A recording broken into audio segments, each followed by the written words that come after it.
The Atlas 6, Part 1, Weapons, Libby, 5 hours ago. The day Libby Rhodes met Nicholas Fair de Verona was coincidentally also the day she discovered that incensed, a word she had previously had no use for, was now the only conceivable way to describe the sensation of being near him. That had been the day Libby accidentally set fire to the lining of several centuries-old drapes in the office of Professor Breckenridge, Dean of Students, clinching both Libby's admission to New York University of Magical Arts, as well as her underlying hatred for Nico in a single accident. All the days since that one had been a futile exercise in restraint. Incandescence aside, this was to be a very different sort of day, as it was finally going to be the last day of them. Barring any accidental encounters, which Libby was certain they'd both furiously ignore, Manhattan was a big place after all, with plenty of people ravenously avoiding each other. As she and Nico were finally going their separate ways, she practically burst into song over it that morning, which her boyfriend Ezra presumed to be a consequence of occasions more immediate matters. Graduating top of her class, tied with Nico, but there was no use focusing on that, or delivering the NYUMA valedictory speech. Neither accolade was anything to scoff at, obviously, but the more enticing prospect was the newness of the era approaching. It was the last day Libby Rhodes would ever set eyes on Nika de Verona, and she couldn't have been more exuberant about the dawn of a simpler, superior, less Nico-infected life. Rhodes, he acknowledged upon taking his seat beside her on the commencement stage. He slid her surname around like a marble on his tongue before sniffing the air, factious as always. Do you smell smoke, Rhodes? Very funny. Hilarious. Careful, Verona. You know this auditorium's on a fault line, don't you? Of course. Have to, seeing as I'll be working on it next year, won't I? He mused, and then peered into the crowd, half a tick of laughter tugging at the corner of his mouth. Ah, Fowler's here too, I see.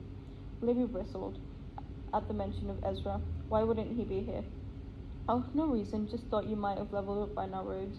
Do not engage, do not engage, do not engage. Ezra's just been promoted, actually, she said coolly. From mediocrity to competence? No, from Libby broke off, tightening one fist and counting silently to 3. Sorry, I just haven't slept for ages. Here's a project manager now, sorry. My goodness, Nico said dryly, how impressive. She shot him a glare, and he smiled. Your tie's crooked, she informed him, giving her voice a tilt, a lilt of impassivity as his hand reflexively rose to straighten it. Did Gideon not fix it for you on your way in? He did, but Nico broke off, catching himself while Libby silently congratulated his success. Very funny, Rhodes. What's funny? Gideon's my nanny, hilarious, something new and different. What, like mocking Ezra suddenly revolutionary?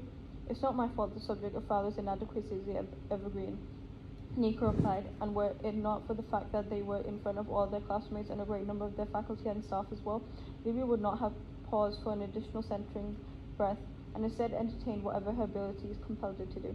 Unfortunately, setting fire to Nika de Verona's undergarments was considered unacceptable behavior. Last day, Libby reminded herself, last day of Nico. He could say whatever he liked, and it meant nothing.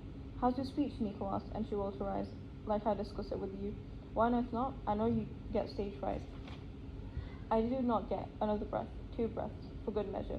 I do not get stage fright, she managed more evenly this time, and even if I did, what exactly would you do to help me? Oh, did you think I was offering you help? Nico asked. Apologies, I was not. Still disappointed you weren't the one elected to deliver it? Please, Nico scoffed under his breath. You and I both know nobody wasted any time voting on something as idiotic as who should give the commencement speech. Half the people here are already drunk, he pointed out, and while she knew he was more right than she'd ever admit to him being, she also knew it was a sore subject. He could pretend at nonchalance as much as he liked, but she knew he never enjoyed losing to her, whether he considered it a subject of importance or not. She knew it because in his position she would have felt exactly the same way. Oh, she prompted, amused. If nobody cared, then how did I win? Because you're the only one who voted, Rhodes. It's like you're not even listening to me. Rhodes, cautioned Breckenridge, wheezing by their seats on a commencement stage as the processions around them continued. Verona, is it too much to ask you to be civil for the next hour? Professor, they both replied in acknowledgement, forcing twin smiles as Nico once again fussed impulsively with his tie. No trouble at all, Libby assured the dean, knowing that even Nico would not be so idiotic as to disagree. Everything's fine.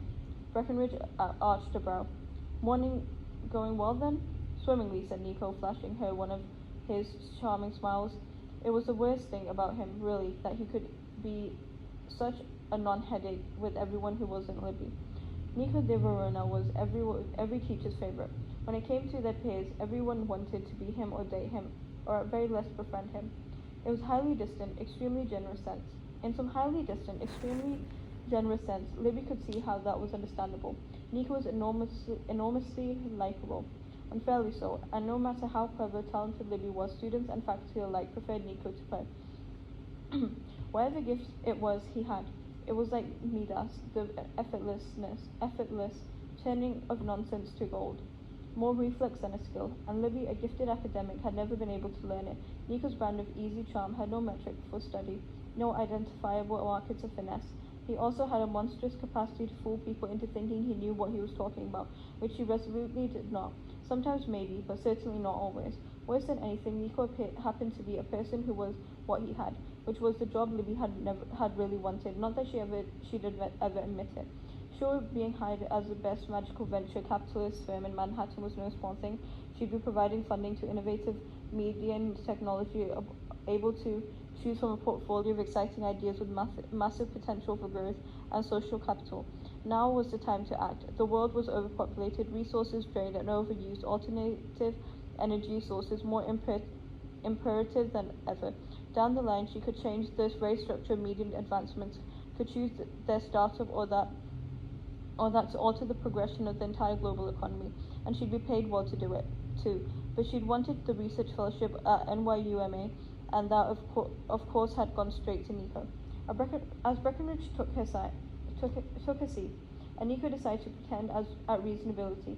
Libby pondered what it would be like in her blissful future, where things didn't always come down to the two of them competing. For 4 years, Nico had been an inescapable feature of her life, like some sort of bothersome vestigial organ. Physical mediums with their mastery of the elements were rare, so rare in fact that they had been the only two. For 4 long, torturous years, they'd been shoved into every class together without respite.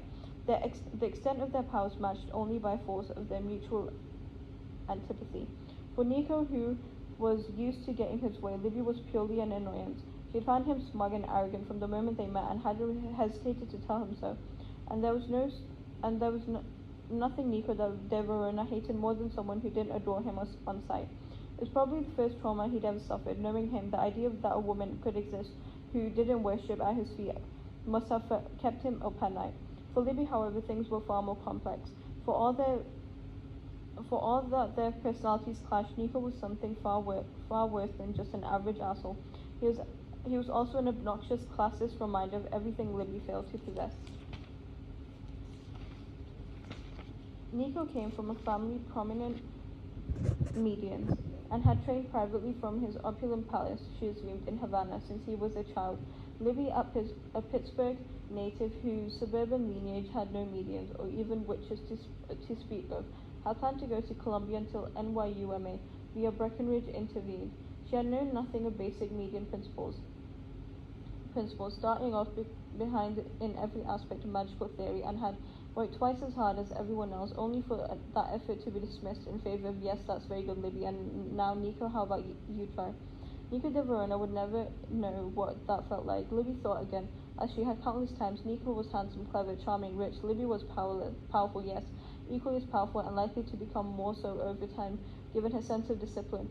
But with 4 years of Nico de Verona as a yardstick for magical achievement, Libby had found herself unfairly measured. If not for him, she might have breezed through her studies, perhaps even found them dull. She would not have had a rival, nor even a peer. After all, without Nico, who could even hold a candle to what she could do? No one. She never met anyone with anything even close to hers or Nico's proficiency with physical magic. The little tremors from the slightest flaring of his temper would take a lesser medium for hours and Herculean effort to create from nothing. The same way a mere spark from Libby had been enough to secure a scholarship to NYUMA, and lucrative full-time employment after that. The sort of power would have been revered, even exalted, if either of them had been singularities, which for the first time they would be. Without Nico for comparison beside her, Libby would finally be free to excel without having to push herself half to death to stand out. It was a strange thought, actually, and strangely lonely, but still thrilling at the same time. She felt a little rumble under her feet and glanced over, noting that Nico looked lost in thought. Hey, she said, nudging him, stop. He gave her a bored glance. It's not always me, Rhodes. I don't go around blaming you for forest fires. She rolled her eyes. I know the difference between an earthquake and a Verona tantrum. Careful, he cautioned, gaze flickering to where Ezra sat beside her parents. Don't want Fowler to see us having another row, do we? Might get the wrong impression. Honestly, this again. You do realize your obsession with my boyfriend is childish, don't you? Verona, it's beneath you.